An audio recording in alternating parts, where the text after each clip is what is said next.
The interior of Alaska is one of the wildest regions left on Earth. It is a wilderness of mountain peaks and flowing glaciers, vast tundra and spruce forest. It is a land ruled by the forces of wind and ice.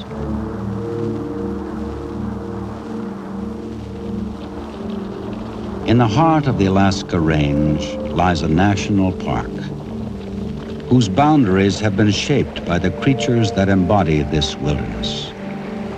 Wolves, grizzly, and caribou wander freely, their lives an expression of their own ancient laws.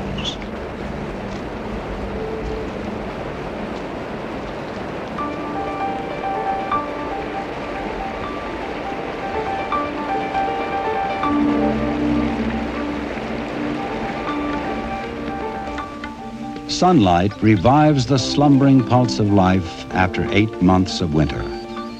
In the lengthening hours of light and warmth, summer returns to the subarctic.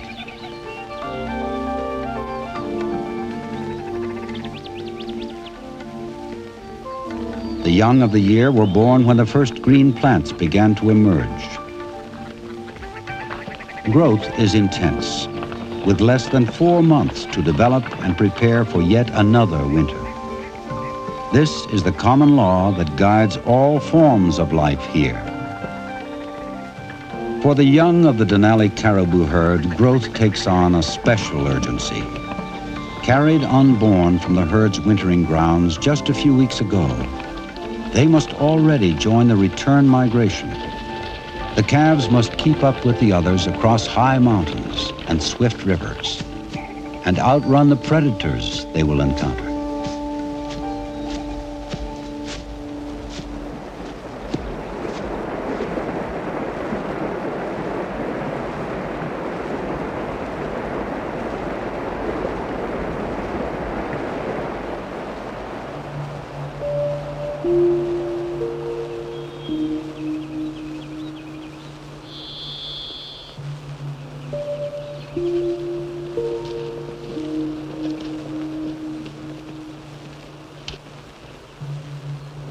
The moose calf spends the first few months of its life within the sheltered environment of the spruce forest.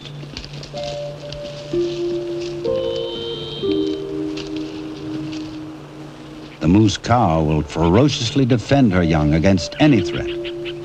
Wolves and grizzlies, however, still manage to take their toll. Between the time of birth and early winter, the calf will gain nearly 400 pounds.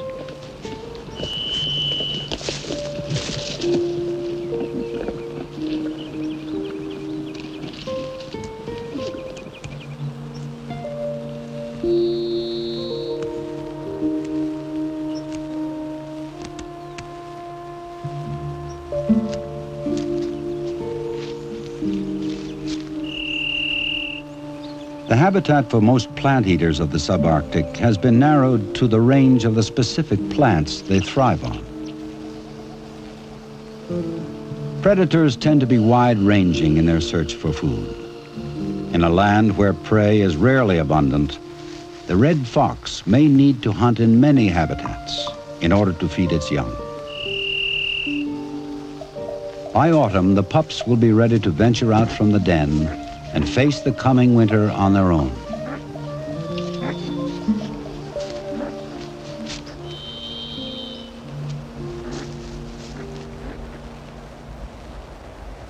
After a month of almost continuous daylight, the summer's green has spread from the river lowlands to the high alpine tundra. Most of the plant life in this land above treeline grows in a shallow carpet. It is but a thin veneer of life over cold, barren soil and rock. The Dall sheep inhabit this sparse, windswept realm because the available cliffs offer a refuge from predators.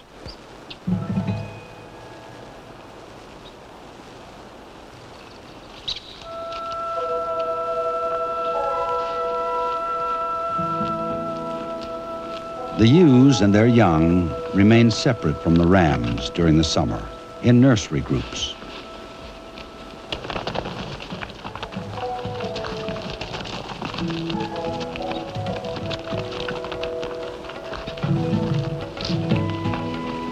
Through the abandon of play, the lambs quickly develop their skills of escape and begin to compete with each other.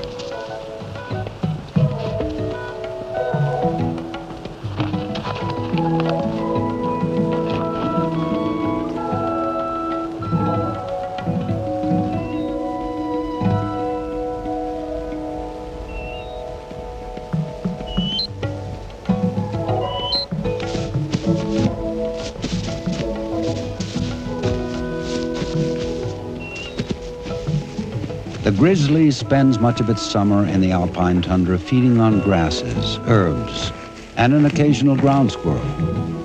The moose and caribou calves that the grizzly pursued in early summer can easily outrun it now.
The business of life continues into the ebbing summer night, while food and warmth are still plentiful.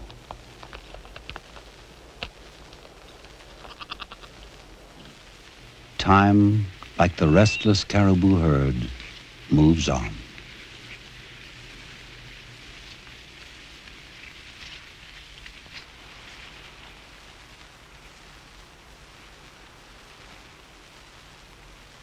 Despite its vast size and seeming lushness, this land cannot support the teeming animal populations that areas like East Africa are so well known for.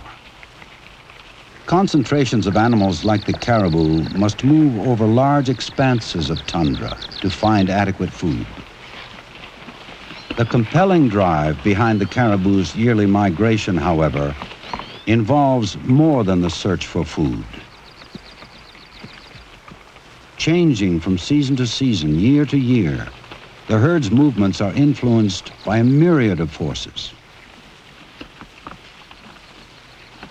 No longer able to keep up with the herd's rigorous journey, the weak and injured will inevitably fall behind.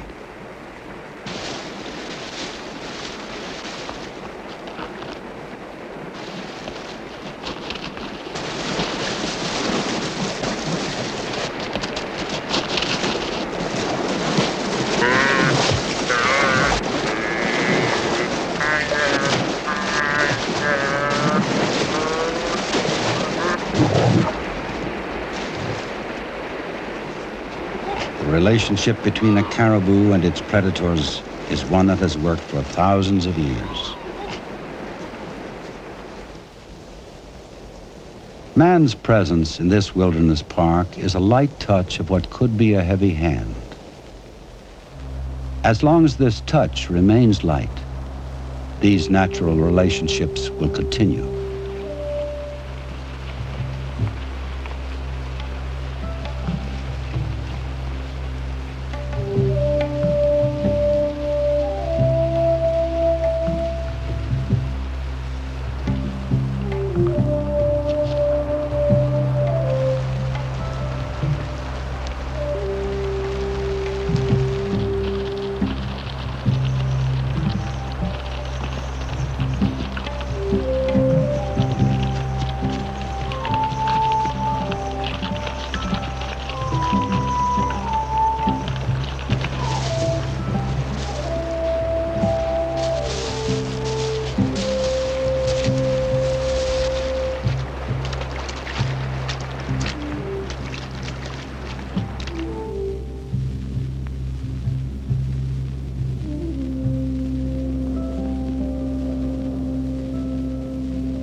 Since early spring, the Dall sheep rams have been in bachelor groups, wandering over the high ridge tops of their summer range.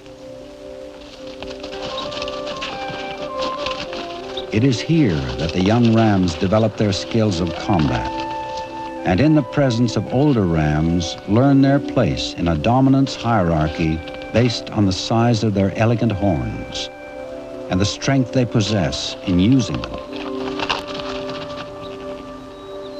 The display of these horns is a common language among all rams, a way to immediately convey one's rank. Because of this, most fights occur only when rams of equal horn size question each other's potential. For the sheep, getting along is a means of saving energy.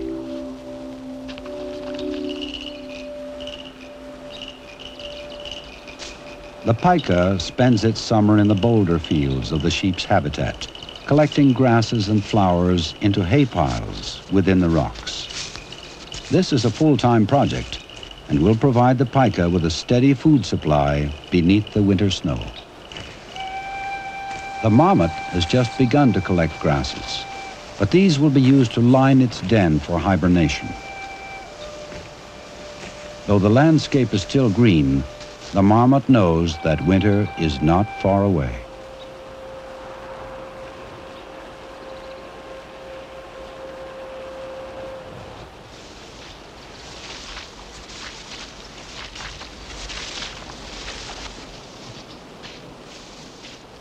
After months of almost continuous feeding, the Alaskan bull moose is in his prime. By now, the bull has stored a thick layer of fat and has grown a set of antlers nearly 6 feet wide.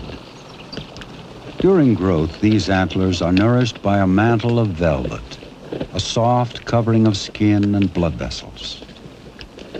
In time, this velvet is shed to reveal a formidable sculpture of bone. The rules and rewards for the hierarchies of sheep and moose are basically the same. The bigger the rack, the more dominant the rank, the more likely one is to breed. But the antlers of moose are more than symbols of rank. They are deadly weapons. Before the breeding season, or rut, the bulls develop a hierarchy with others in the area through light sparring matches. These matches rarely get violent, for if either bull was to make the first strike, his opponent could still cause him severe damage, and both would be losers in the game of breeding and survival. For the moose, fighting has evolved to be the final and most serious means for settling questions of dominance.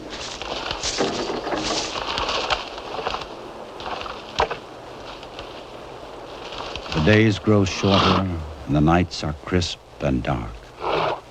Summer draws to a close.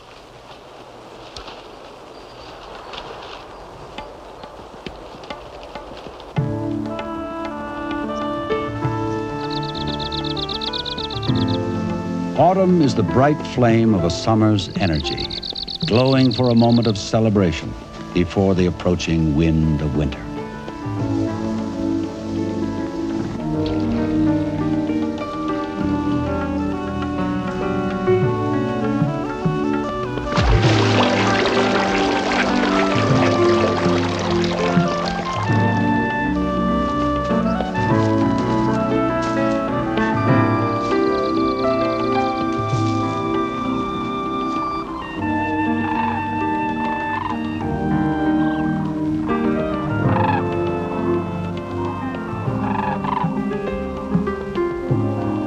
It is a time of movement and migration, and it is a time of purposeful play.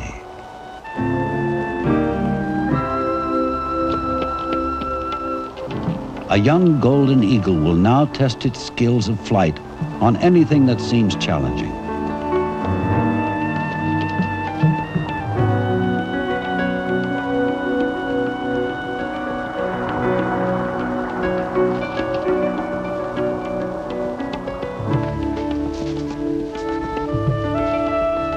The grizzly and the Arctic ground squirrel perform the final movements in their dance of predator and prey.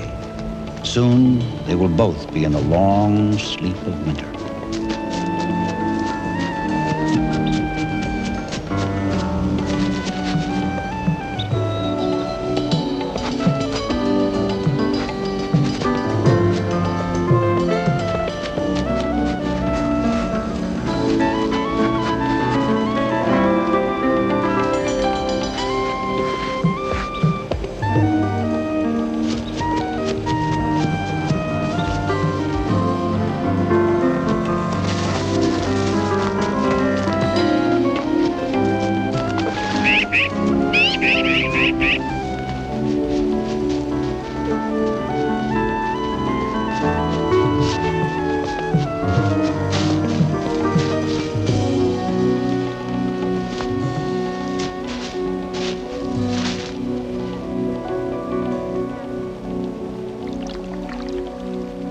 The season of warmth and growth has been brief, but as always, life is prepared for what lies ahead.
It is early October.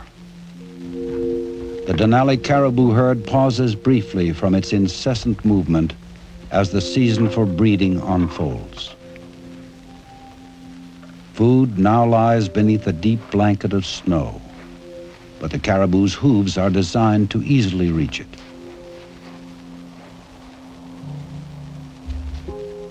The wolf is also well equipped to reach its winter food supply.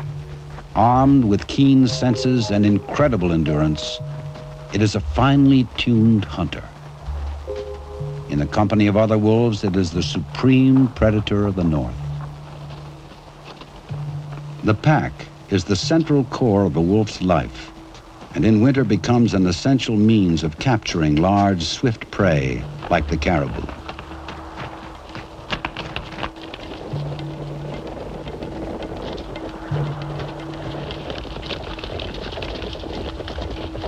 Sometimes the prey is simply run down, but this time the strategy of ambush comes into play.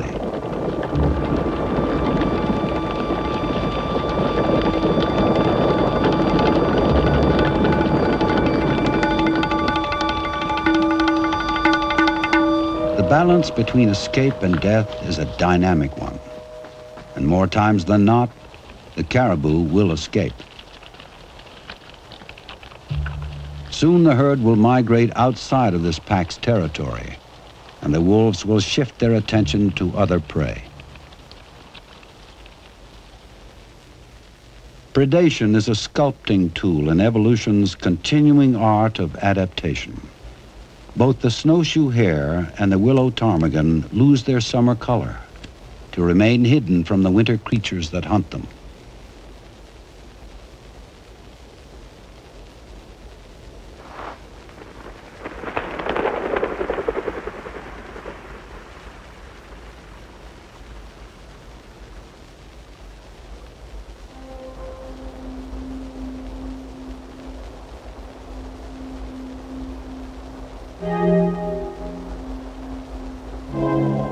The rut of the Alaskan moose draws to a close. The seed for next year's young has been planted. And now the task facing the moose is to survive the next 6 months of severe cold and deep snows within the domain of the wolf. During the several weeks of intense rutting, the bulls have eaten very little, depleting much of the energy stored from a summer of foraging.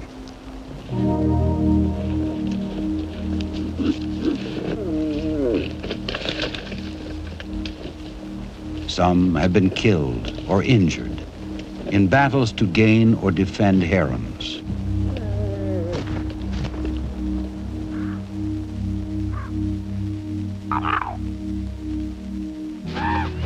The wolves are familiar with the time and location of the moose rut and are rarely disappointed when they arrive in search of food. The wolves and the moose share a relationship of mutual need, for it is the wolves' presence which ensures that only the fittest bulls will survive to breed and continue their genetic line. In the reality nurtured by our mechanized world, death seems to be a meaningless end. Here in the Denali wilderness, the meaning of death is the continuation of life.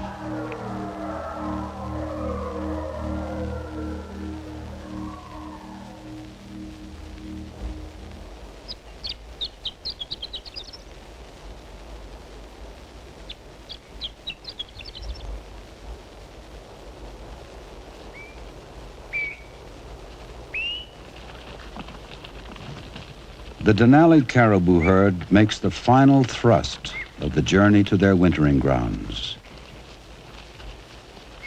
Perhaps the caribou sense a change of temperature, the depth of a new fallen snow, or the sun's shallow arc above the Alaska range. The reasons are as mysterious as the passage they will make on next year's migration. As the Indians say, no one knows the ways of the wind or the caribou.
The conflict for dominance is not a struggle for survival of the individual, but rather a foothold on the future. That this foothold exists is the symbol of true wilderness. That this wilderness is preserved is the hallmark of civilization.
250 miles south of the Arctic Circle, a rugged expanse of Alaskan wilderness remains uniquely apart.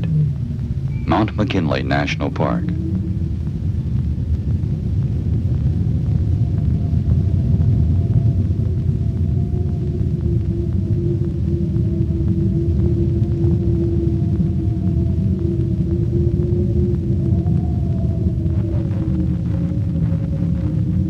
For 9 months of the year, the sun has little to do with this particular corner of the world. At best, it can spare nothing more than an occasional glance.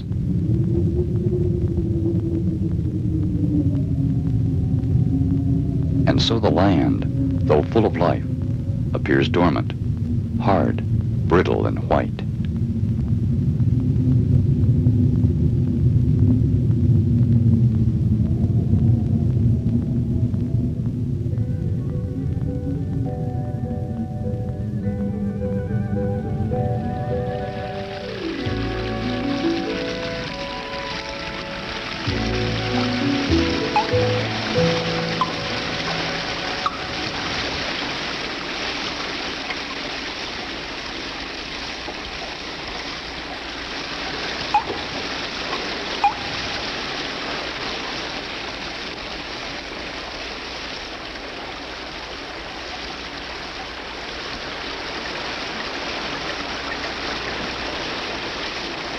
In the month of June, the sun begins to linger, and then to pour its full attention upon the land, like a warm hand prodding the tundra into wakefulness. And in response, the pulse of life quickens and spreads through the park. The surge of movement and color is destined to be brief. The summer days are long, but summer itself is a race against the onrushing winter. The land and most of its animal occupants will have just 3 months to renew themselves and their species and to gather strength before winter again slows the pace of life. In this terrain, the thread of survival is thin indeed.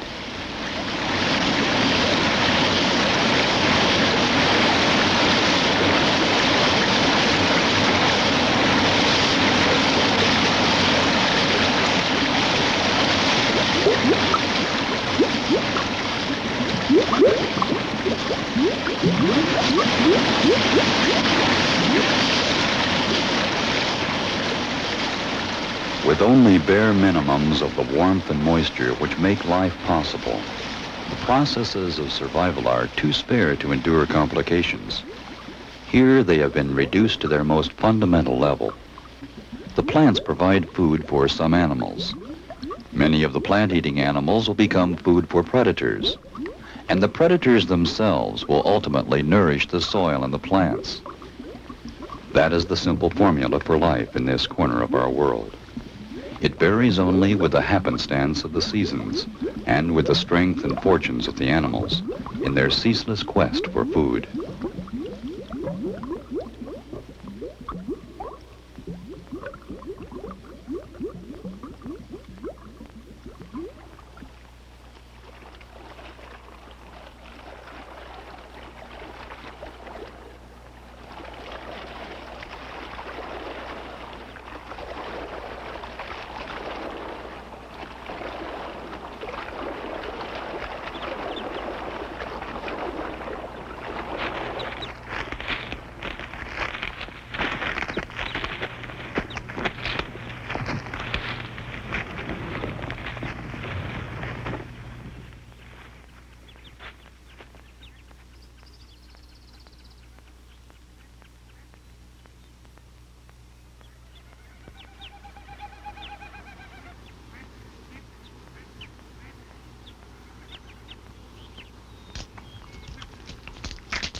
Two things combine to make McKinley Park unique among the rare remaining wild places of the world.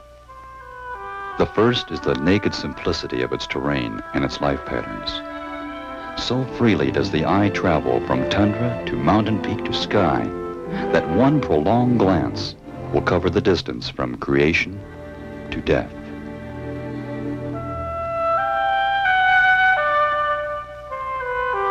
Moving scarcely a step, one can see a fragment of glacier ice, 10,000 years old, transformed to water.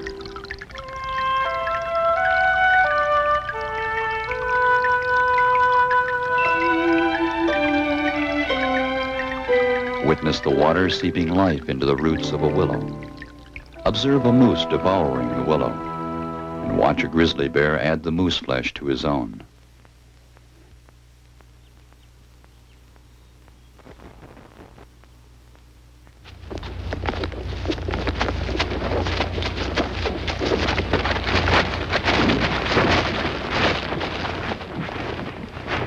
In very few places is the full drama of survival enacted upon so wide and open a stage. The second ingredient of McKinley's unique value is that its elemental drama, in so nearly pure a form, may be witnessed by a human audience. Visitors enter deep into the park's interior over a single meandering road. With no branches or offshoots, it is intended less for travel than for observation. People may leave the road, but only on the same terms as the animals, on foot. And like the animals, their numbers are limited by the park's ability to absorb their presence without altering the routine of survival. On such terms, the park visitor may view the forces of nature much as they may have been seen by other men 1,000 years ago. If he walks in the right direction, he may in fact reach that intriguing ground which has so lured men through the ages. He may actually step where no human foot has stepped before. The towering mountains and endless valleys of this wilderness, along with its giant inhabitants, inspire awe for their size and power. But the basic miracle of the park, the fundamental substance of its life, is to be found in a miniature world that reaches no higher than a few inches from the ground.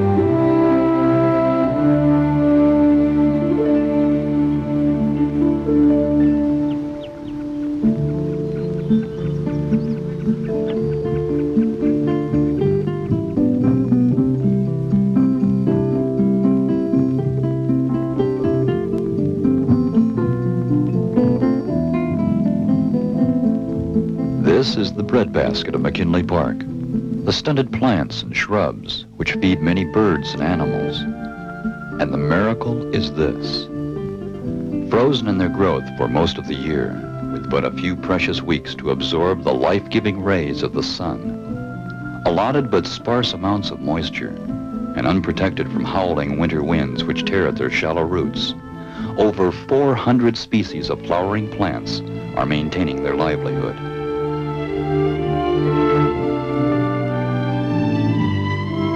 The entire structure of life in McKinley depends upon their continued success.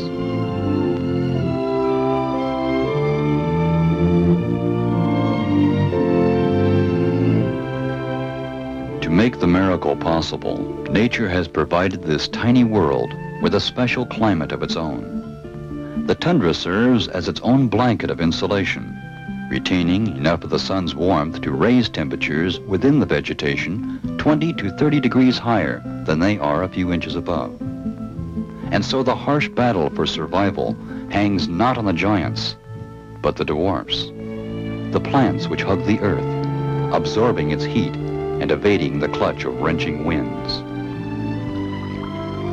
The ultimate purpose is simple existence, but there is beauty here too, including flowers so tiny that a bouquet of their blossoms can decorate your thumbnail.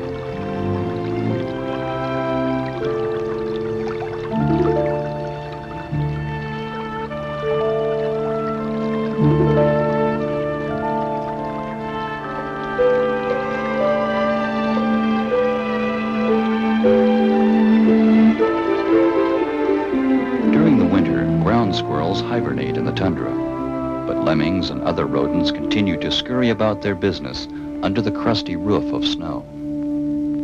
Less than 36 species of mammals have adapted to life in this land, and most of those species live their lives within this thin mantle of vegetation. Their livelihood comes easily compared to the endless efforts of the moose or the wolf in search of food, but still, no matter how easy or how small, each separate life must meet its purpose, and so the easy life is often a short one.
As on the ground, predators and prey alike pursue the constant search for food.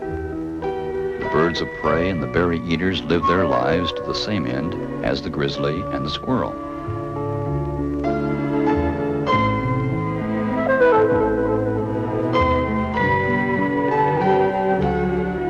Together with the mammals and the mountains and the tundra, their presence is woven deeply into the great pattern nature has fashioned.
Many birds reside permanently in the McKinley area, but others migrate from points as distant as Asia.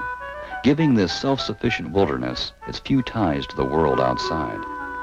A golden plover flies from Hawaii to lay its eggs in the tundra. Its eggs may feed a weasel, adding more life to the park. But an eagle from Montana will feed on weasels, allowing other plovers to hatch and return to Hawaii. And thus, even from so demanding a land, the web of life spreads outward in fine but traceable threads. The intricate structure of life in McKinley Park is clearly seen in the relationship between the caribou and its staple food, the lichen, a tiny rootless plant.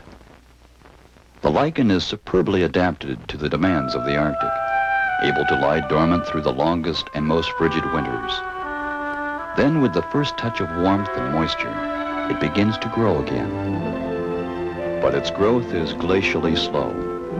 A single plant requires as long as half a century to regenerate itself. And so the caribou, which thrive on lichen, could quickly destroy their food supply by overgrazing.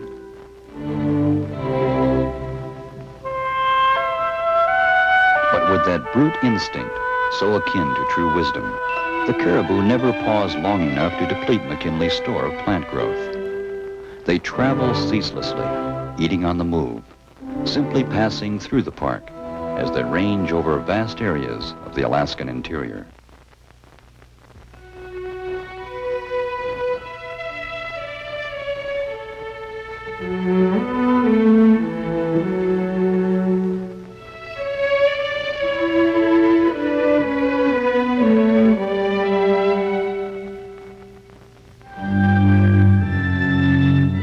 During their brief visits, some caribou become food for other residents, such as the grizzlies and the wolves. The final result is survival. Survival for the slow-growing lichen plant, the ever-moving caribou, the resourceful wolf packs, and the massive grizzly. Nature's life-giving compromise between time, space, cunning, and power.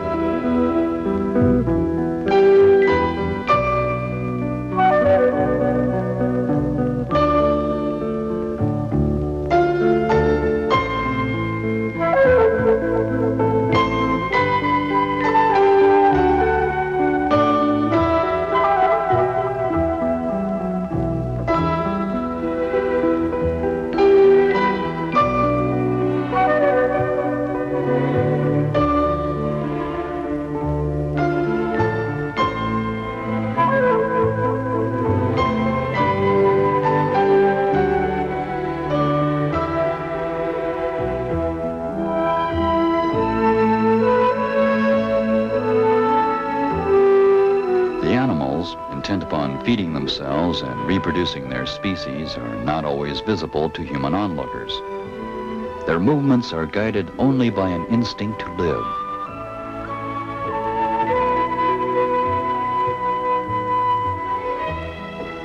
On occasion, their quest for survival may bring them within sight of the road, but they are there only in spite of it, drawn by hunger or suspicion, by pursuit or by flight. To see them at such times is to catch a rare glimpse of a constant pattern of life.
There are days, many days, even in summer, when the clouds seem to descend and absorb the world. The great mountain ranges fade into vapor, and the dimensions of the valleys dissolve into mist. Yet a great sense of magnitude remains, a magnitude no longer seen by the eye, but felt now in the marrow of the bone. On such days in particular, the visitor may sense an overwhelming characteristic of McKinley Park. It is the feeling that time, which obsesses so much of our lives, has had little to do with this place. And the fact is that only a few inches of plant growth separates this land from the days of creation.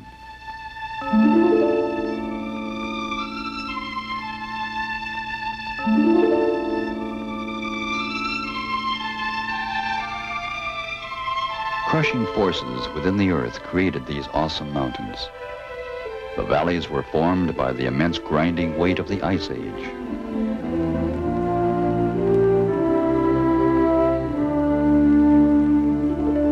No one can say how many hundreds or thousands of years elapsed before the first seed, perhaps carried by an animal or a bird, managed to take root in a patch of dust. And when the first plant died, its decomposition in this frozen and dry terrain must have required yet another vast succession of seasons. The mind can scarcely grasp a hint of how many random seeds may have struggled and failed. How many fragile plants must have decomposed over the centuries in order to clothe McKinley Park with its first thin colonies of soil and growth. Even now, the sharp heel of a boot may dig into permafrost, a layer of ground that has remained permanently frozen since the days of the glaciers. Yet nature persisted, and today, during the brief summer months, the veneer of plant life can brush the very horizon with its color and sweep, stretching beyond the grasp of the eye, back to the bedrocks of time.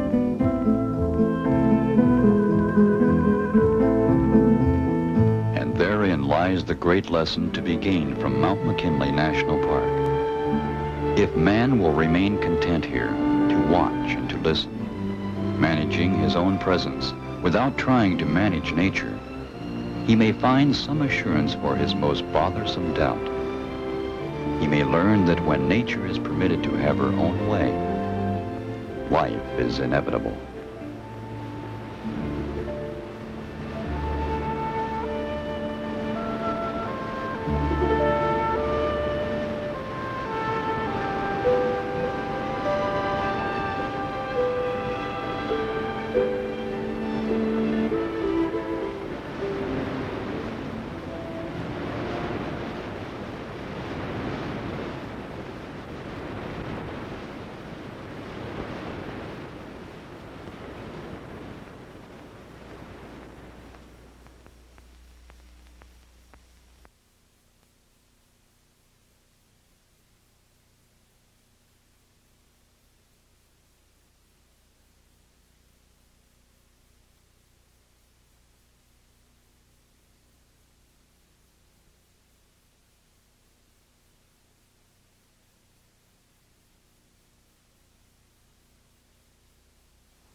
It is here among the high arches of the Earth's crust that they are born, in these places frigid and remote, barriers to moisture from the North Pacific. During the past 2 million years, their kind has dominated nearly 1/3 of the total land area of this planet. Humankind has called them glaciers. They are rivers of ice, and their movement contains the power to carve great valleys. As they move, they speak to us with the sounds of their labor. These are the sounds of their life and their death.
Snowflakes, the frozen breath of the ocean from which glaciers are created. They are the first step in the process of continual change, continual beginnings. Storm after storm, layer by layer, the flakes accumulate. Time and pressure fuse them together, compressing the snow into dense, jewel-like ice.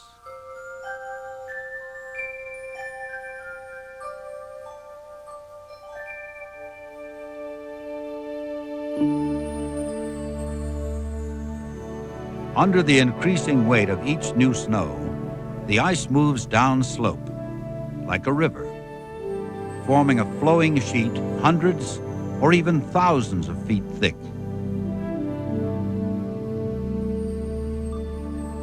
In the Chugach Mountains of south-central Alaska, vast rivers of ice have flowed through the course of many ice ages. In recent geologic times, much of this area was covered by glacial ice half a mile thick. Today, these mountains are still the domain of active glaciers. About 1/3 of the Chugach National Forest is still under the domination of moving ice. In the tradition of their immense ancestors, these glaciers are master sculptors of the landscape. Living symbols of the forces of change and transformation, they return to the sea from which they came.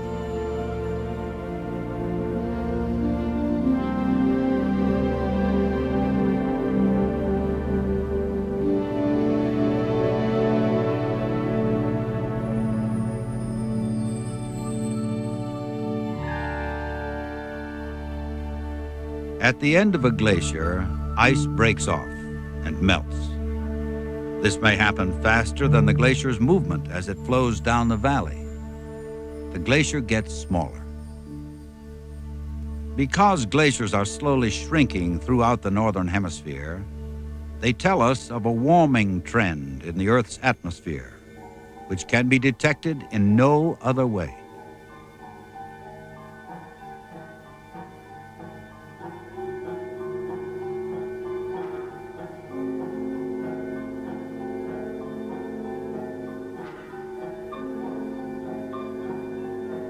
The glacier's surface is a surreal landscape of icy spires and crevasses. These crevasses are so deep that a 10-story building could be hidden within them. These are the facial expressions of the tremendous pressure and stress within a glacier as it moves over the uneven terrain.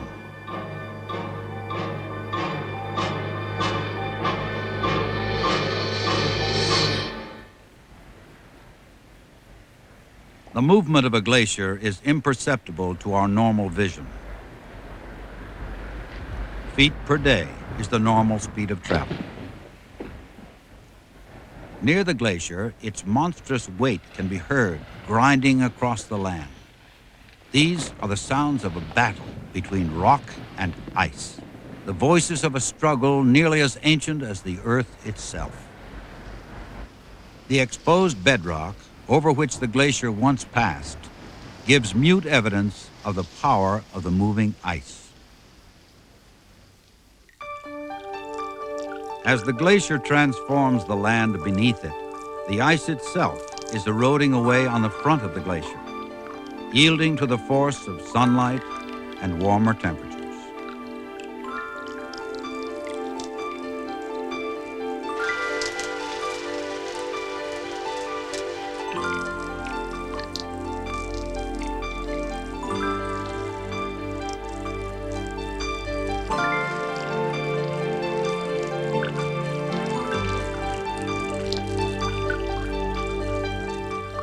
Meltwater flows under and through the glaciers, creating caves of exquisite architecture and unfamiliar beauty.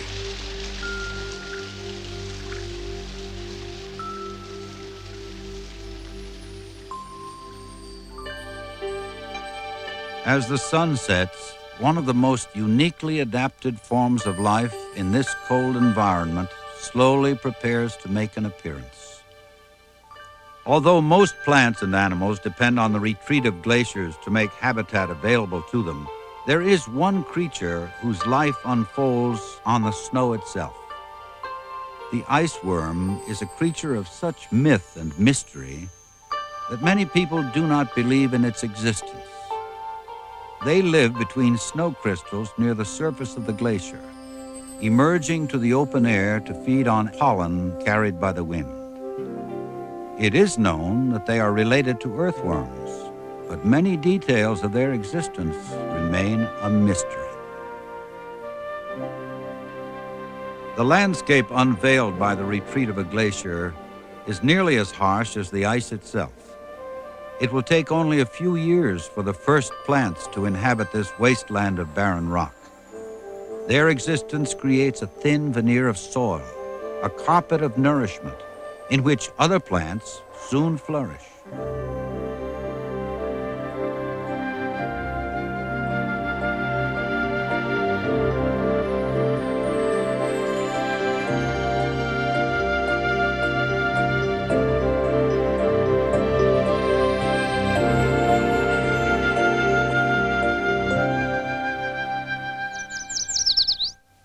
With the advancement of time, the bleak landscape is transformed by an unfolding parade of new voices.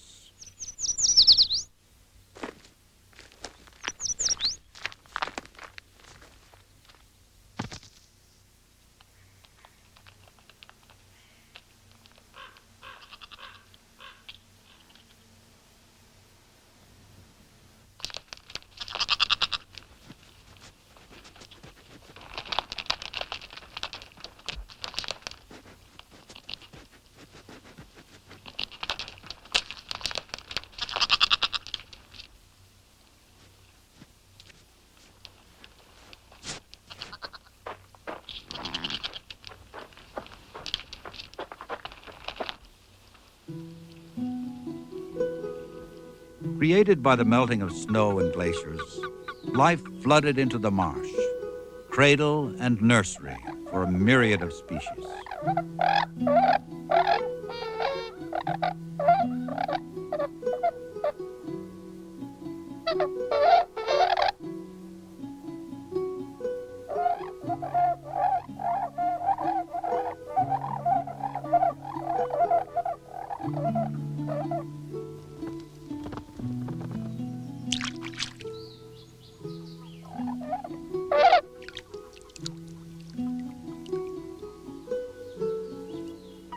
As distant glaciers feed the marsh, a new generation of young emerges to begin life's oldest journey of discovery.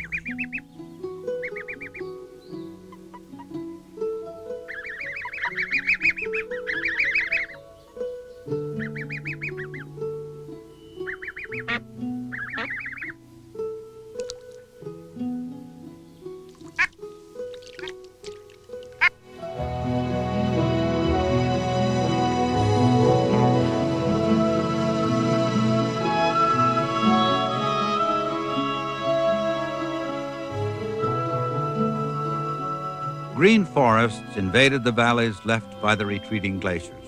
became home to new forms of life and filtered the meltwater streams, which became host to other species. Salmon return every year to these glacial gravels to deposit the seed of the next generation. It is here that these adult salmon began their life's journey, and here it will end.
The rich land and forests left behind by the diminishing glaciers have also echoed to the sound of human voices. For thousands of years, native cultures lived along glacial rivers and open coastlines, sustained by an abundant supply of fish and wildlife. These early people left few marks upon the land. Only a few tools and the artifacts of their religion remain.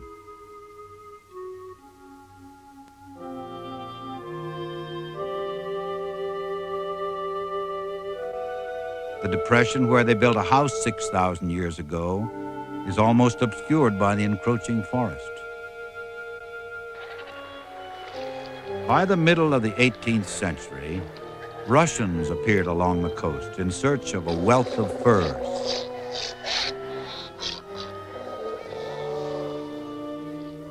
The Russian influence changed the native culture and altered a way of life forever.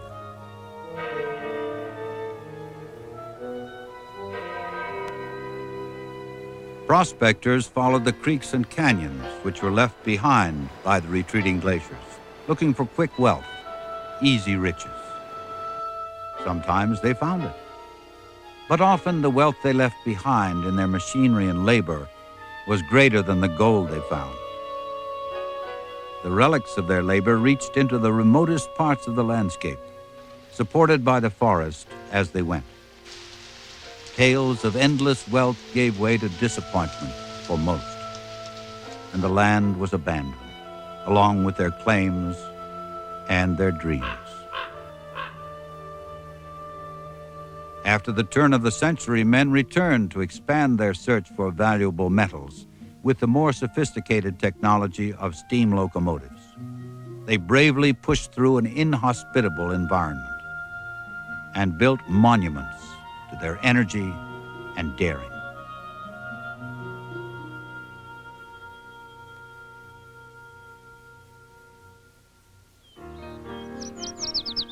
Today, the forest speaks to us still, reminding us of our past, the natural world, and perhaps a chance to know ourselves.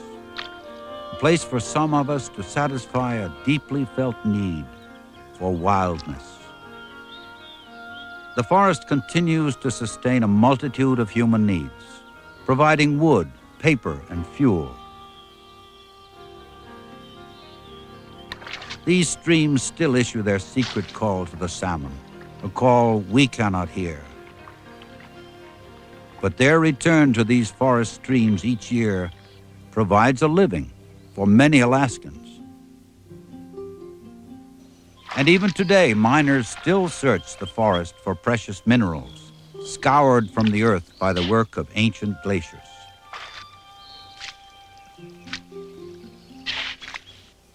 The forest is timeless, though constantly changing. Like the glaciers, it speaks to us of many moods and seasons.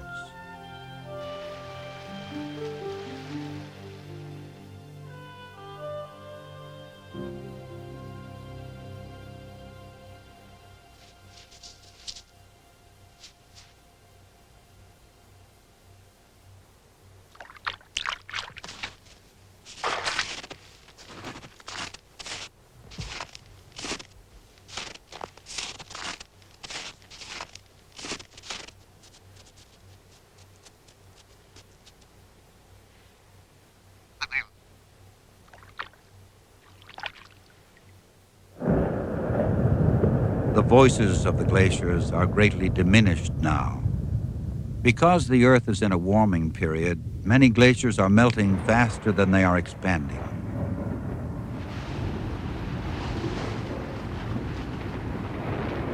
But still, they dominate these lands of coastal Alaska. And still we hear the roar of crashing ice from snows that fell decades ago. The history of our relationship with this landscape is profoundly influenced by the existence of glaciers. They are the sculpting tools of evolution's continuing art of creation. Millions of acres have emerged from under their domain as the Chugach National Forest. But in time, they will perhaps reclaim this rugged land once again.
Alaska's Glacier Bay is a region still emerging from its long frozen sleep under the ice. Dark ribbons of broken rock are hauled toward the sea by the grinding glaciers that sculpt the mountains and remodel the land.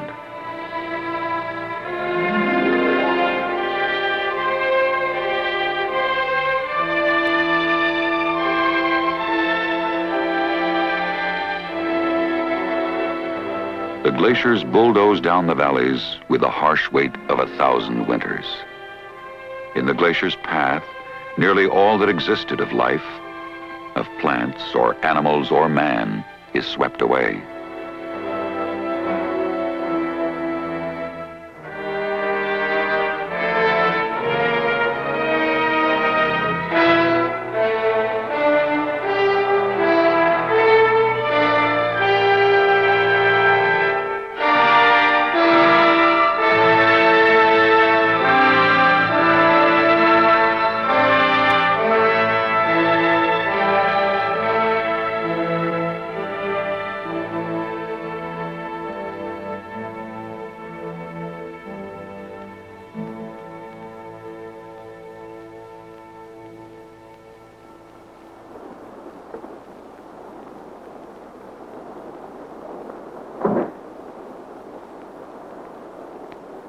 Ice grips the land in a deadly embrace, yet the mass of the ice itself is living.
200 years ago, a single great tongue of ice lay in Glacier Bay.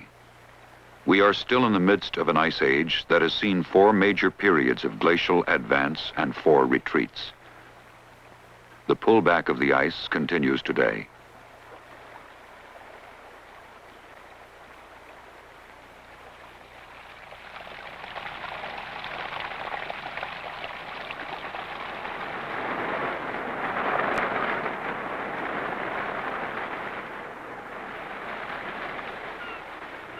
Retreating ice leaves a void, an empty stage for the opening of another ancient drama. The process of life returning to land just released from its glacial prison.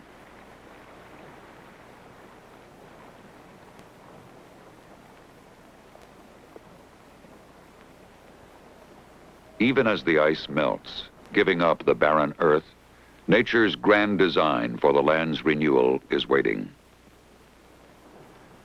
From spores carried on the wind, from seeds in the droppings of birds, from the chemistry of water, soil, and sun, the first forms of new life emerge. A spot of lichen or a button of moss holding forth on barren rock.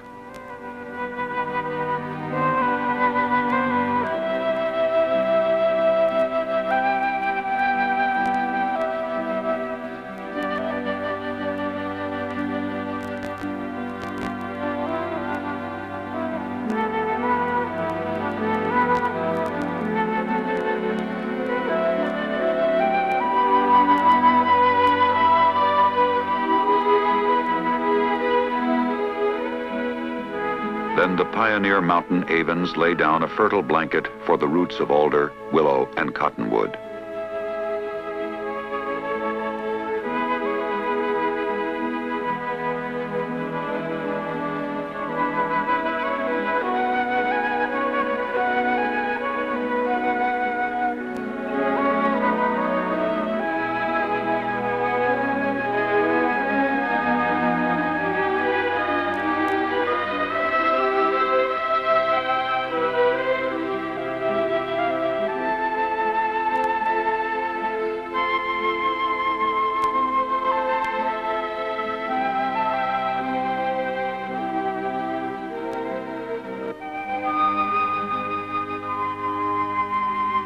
From the tangle of alder, willow, and cottonwood thickets, young spruces shoulder up toward the sun.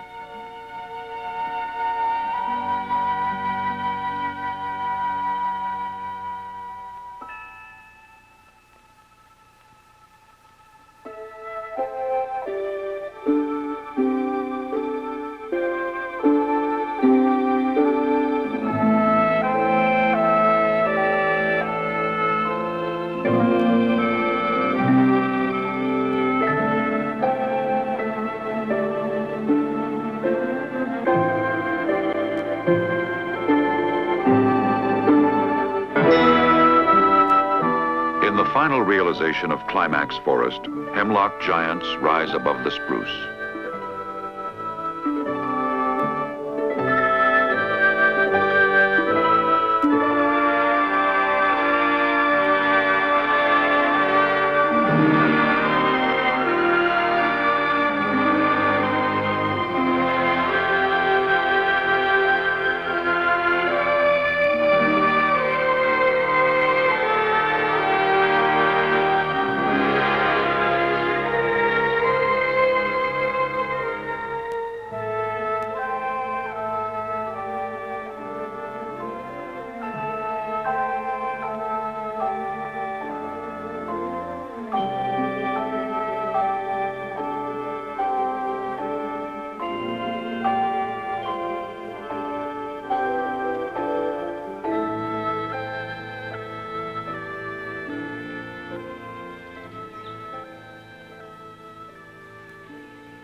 It's almost heavier on that tree than some of the others.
Several thousand years ago, the glacier advanced over an ancient forest, the climax of an earlier plant succession that reached to the upper bay.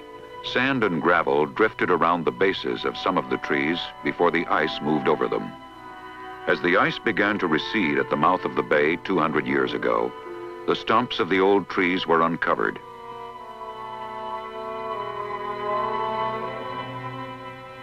The glaciers are melting, but their decline is fitful.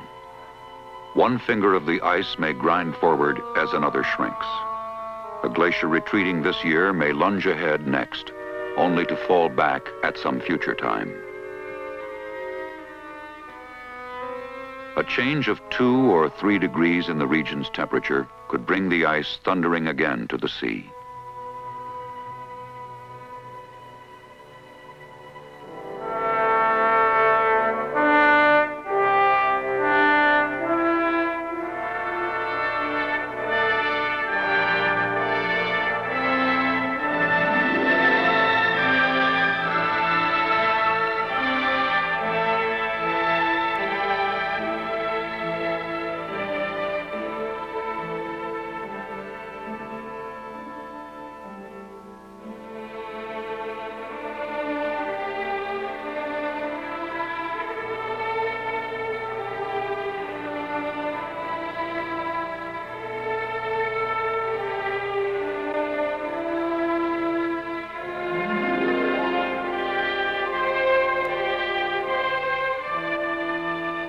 No one knows how many times before life may have flourished here, nor do we know when ice may claim the bay again.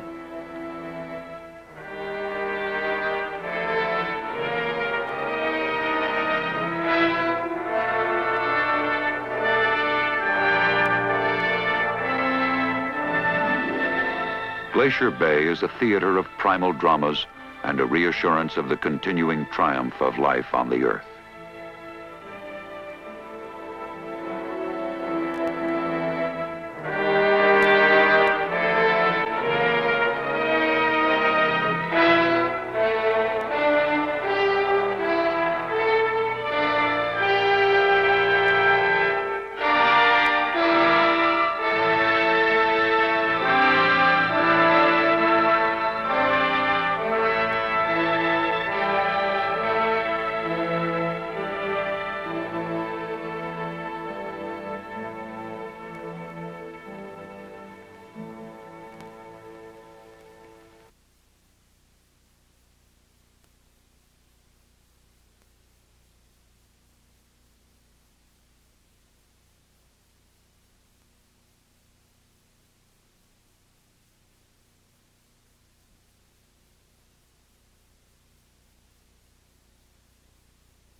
Sila, sila, sila, sila, sila, sila, uwitong naganyang nalublogo. Sila, sila, sila, sila, sila, sila, uwitong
Glacier Bay, a national monument sculptured by ice.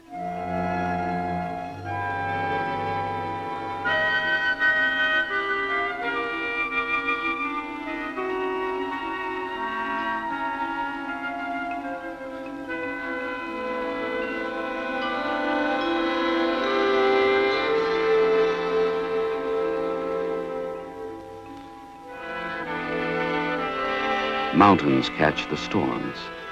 Mount Fairweather and its great companion peaks. Their lofty slopes and basins gather snow. The snows accumulate, compressed to ice, until the mass comes grinding slowly down in frozen rivers flowing toward the sea.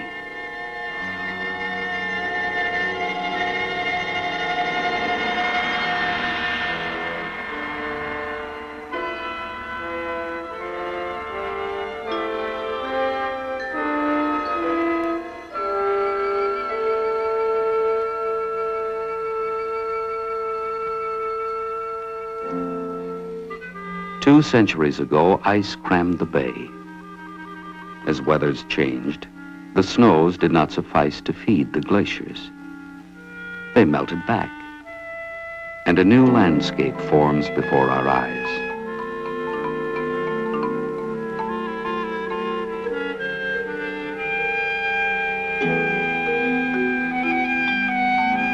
When first the ice recedes, the gravel hills it dredged lie stark.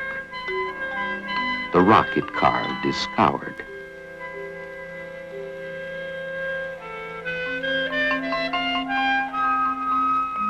But moss and lichens clothe the nakedness. Plants mat down the rocks to build a soil and blow their seed across the barren land.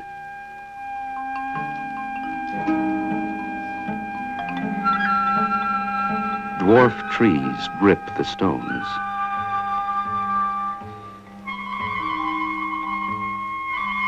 Then alders come, fringing the cliffs, and spruces cresting them, until at last, on shores long free of ice, a forest stands in tall maturity.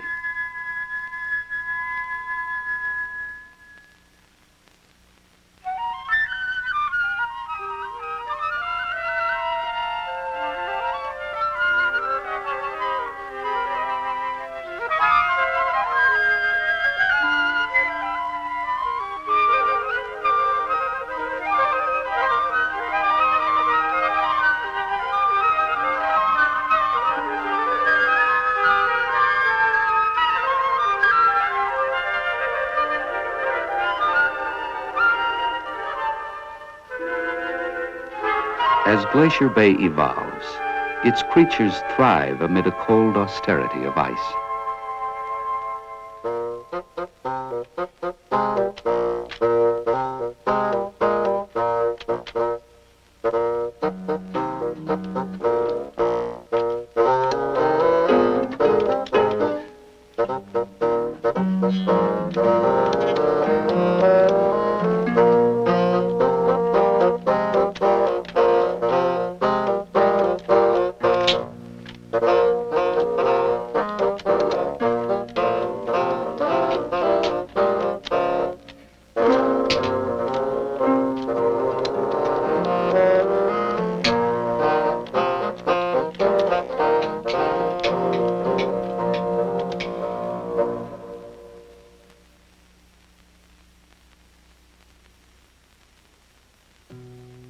Will ice advance again to fill the bay? Perhaps. It has in eras past as snow piled up and ice fields overflowed. Why? Science seeks answers in the monument. Measurements of glacial ebb and flow chart a force that changed a continent.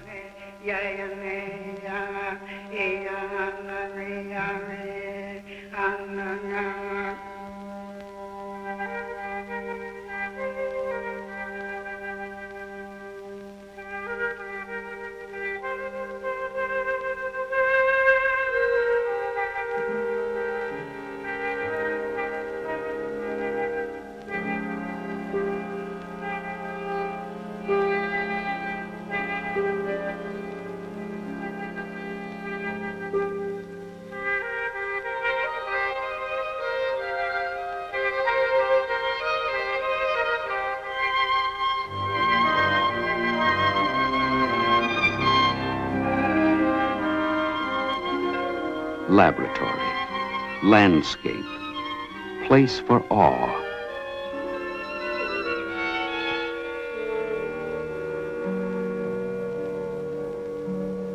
Here the Ice Age lives and moves, and we can watch, confronted by creation.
Creation.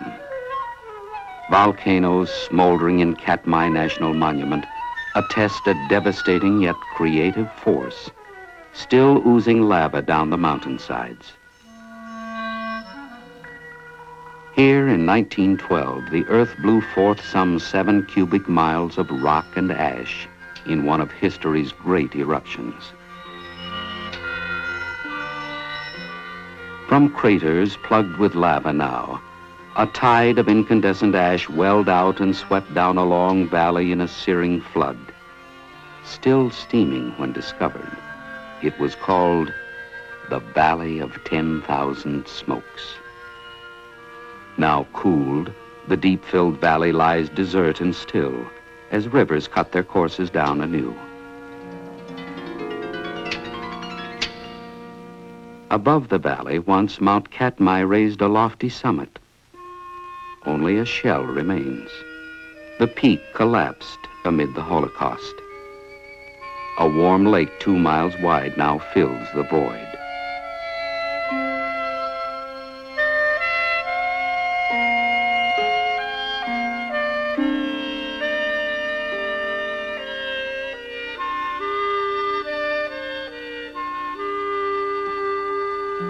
Although deposits of volcanic ash still blotch and pattern Katmai's mountain scene, volcanism is but one motif within the grand design of wilderness in this, the largest of our monuments.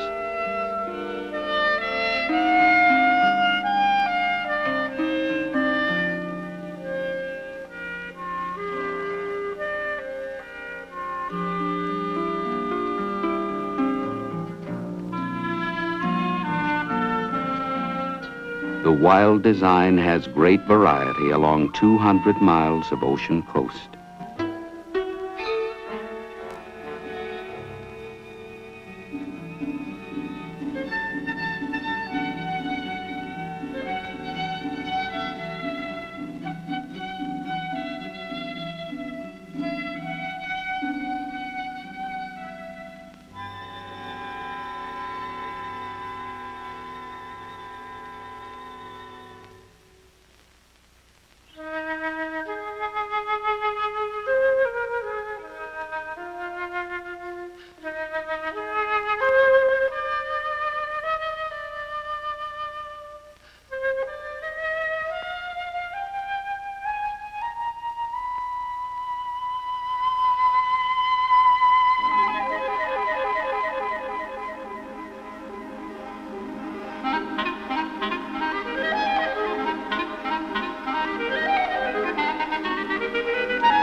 Beyond the coast, a different wilderness.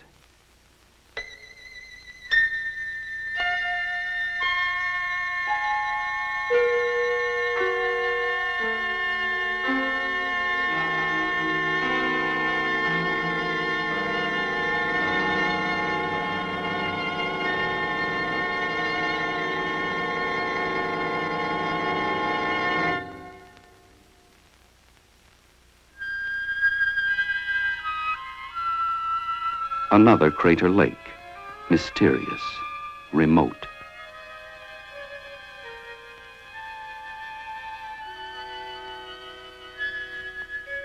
Behind the range, a wilderness of giant lakes with island-studded bays.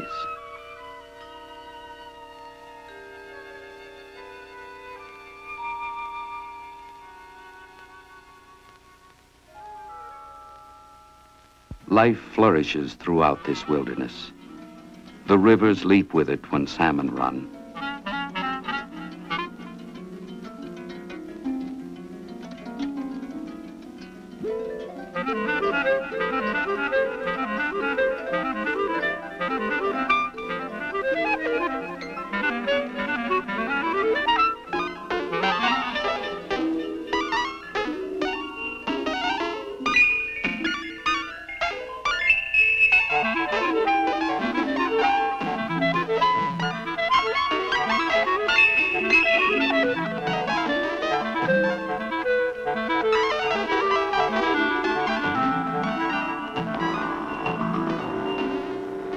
Then the brown bears, the largest carnivores on Earth, go fishing.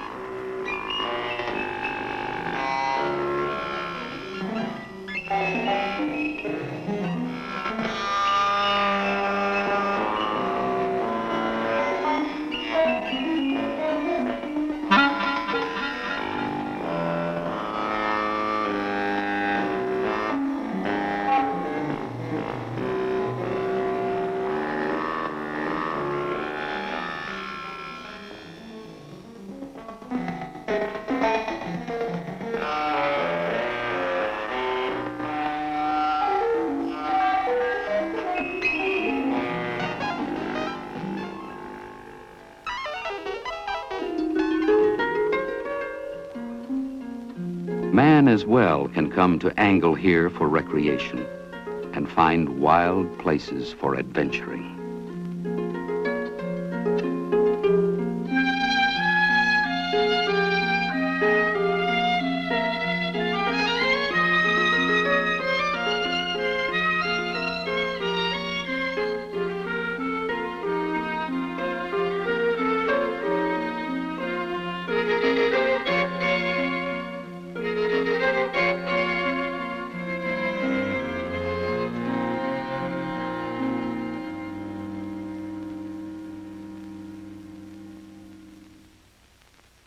He also comes to learn, to trace and find patterns of culture. Archaeologists delve ancient dwellings of the Eskimos and gain new understanding of the past and life in primitive America.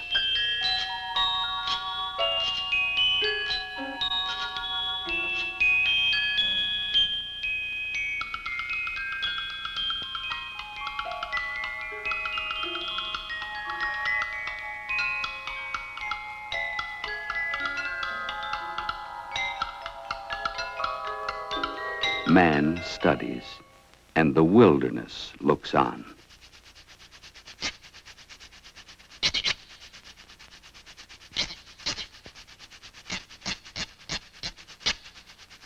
A university of wilderness, Katmai National Monument provides a place to be aware, a place to seek, a place to find a recreation.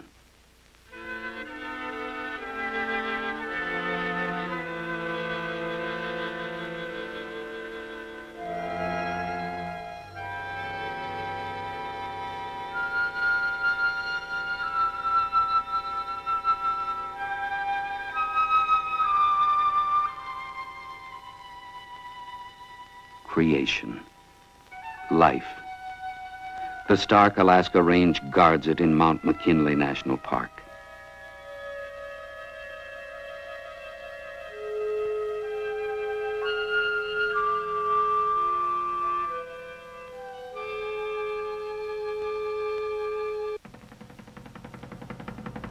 Beneath the highest mountain in the land, life's pulse beats strongly as the caribou migrate with the rhythm of the year to browse a vast subarctic wilderness.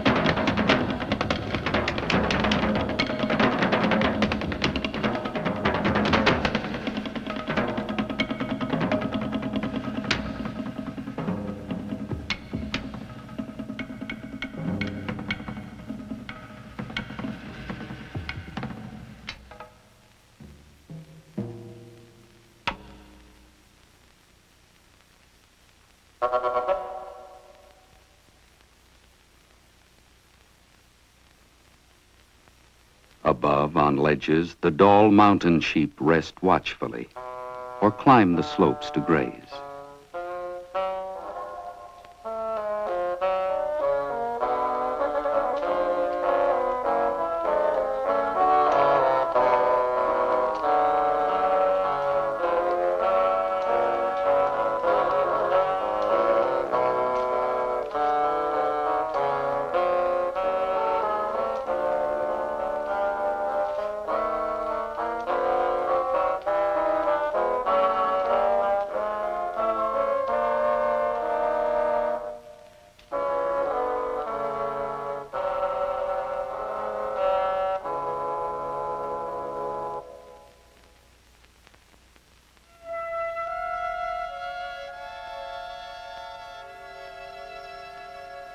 Tundra is the pasture of the north.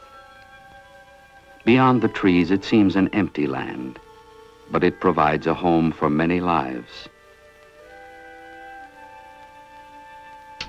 The summer plumage of the ptarmigan will change to winter white as snows approach.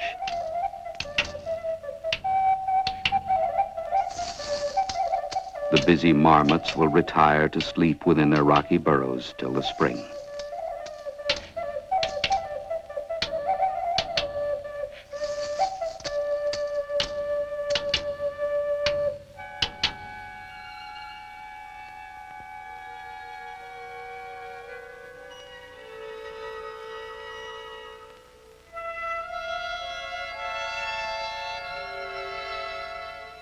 The tundra brightens when the autumn comes.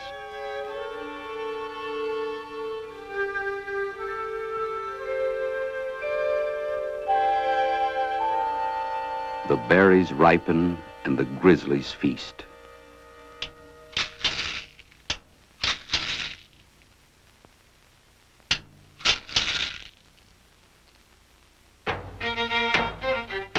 They roam their territory jealously, fattening for hibernation.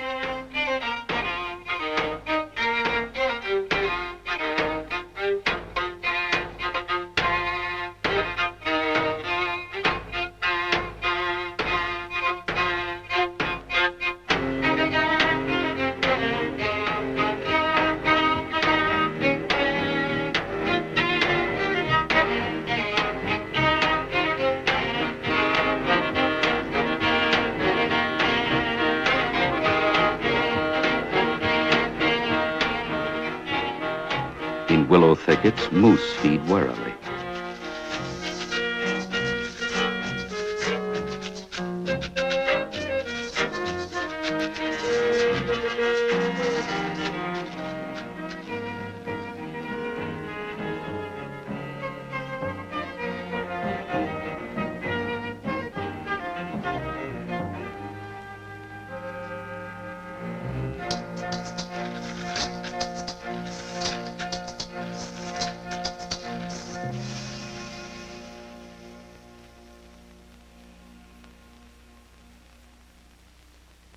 Evening comes early in the autumn north.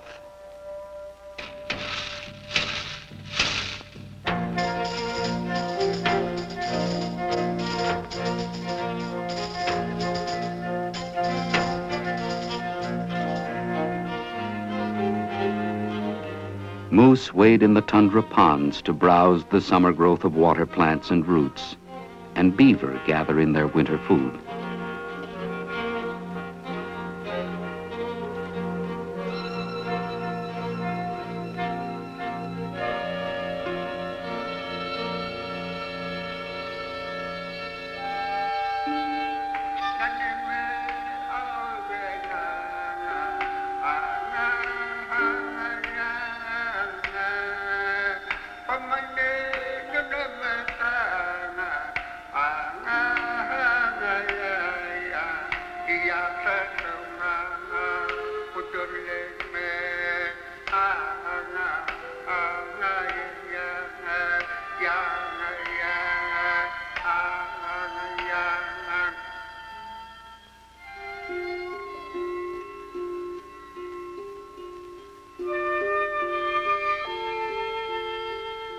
McKinley, roof tree of a continent, shelters the life protected far below. Highest point in North America, 20,320 feet. Denali, High One, Indians called the peak. Few places on the earth exist where man can gaze directly up to such a height.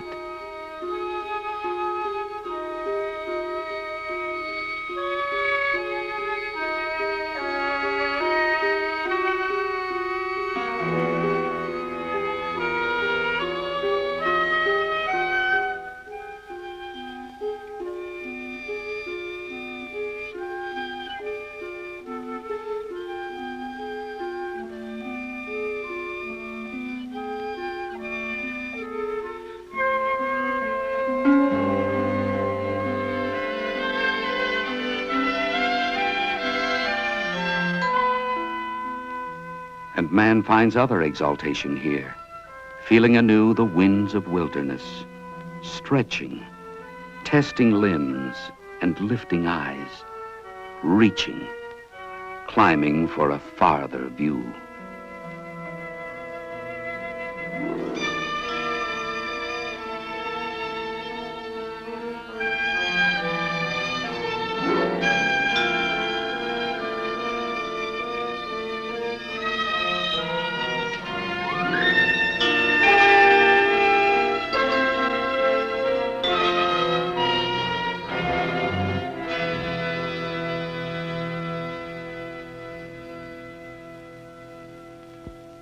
Here are symbols, challenges, and goals.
And here is life, wild and undisturbed, unaffected by the whims of man.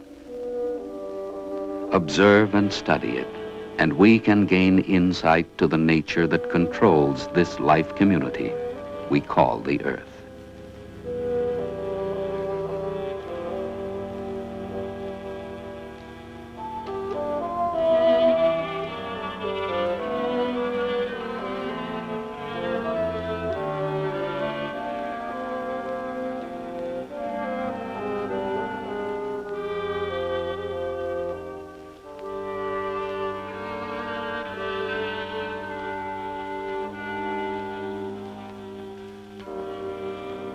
Protected down the generations, the parklands of Alaska offer us places to wonder, places to perceive. Though many things will change in future times, Americans who then may yearn to know the recreation of a natural world still splendid in its primal majesty will, in Alaska's national parklands, find magnificence in trust.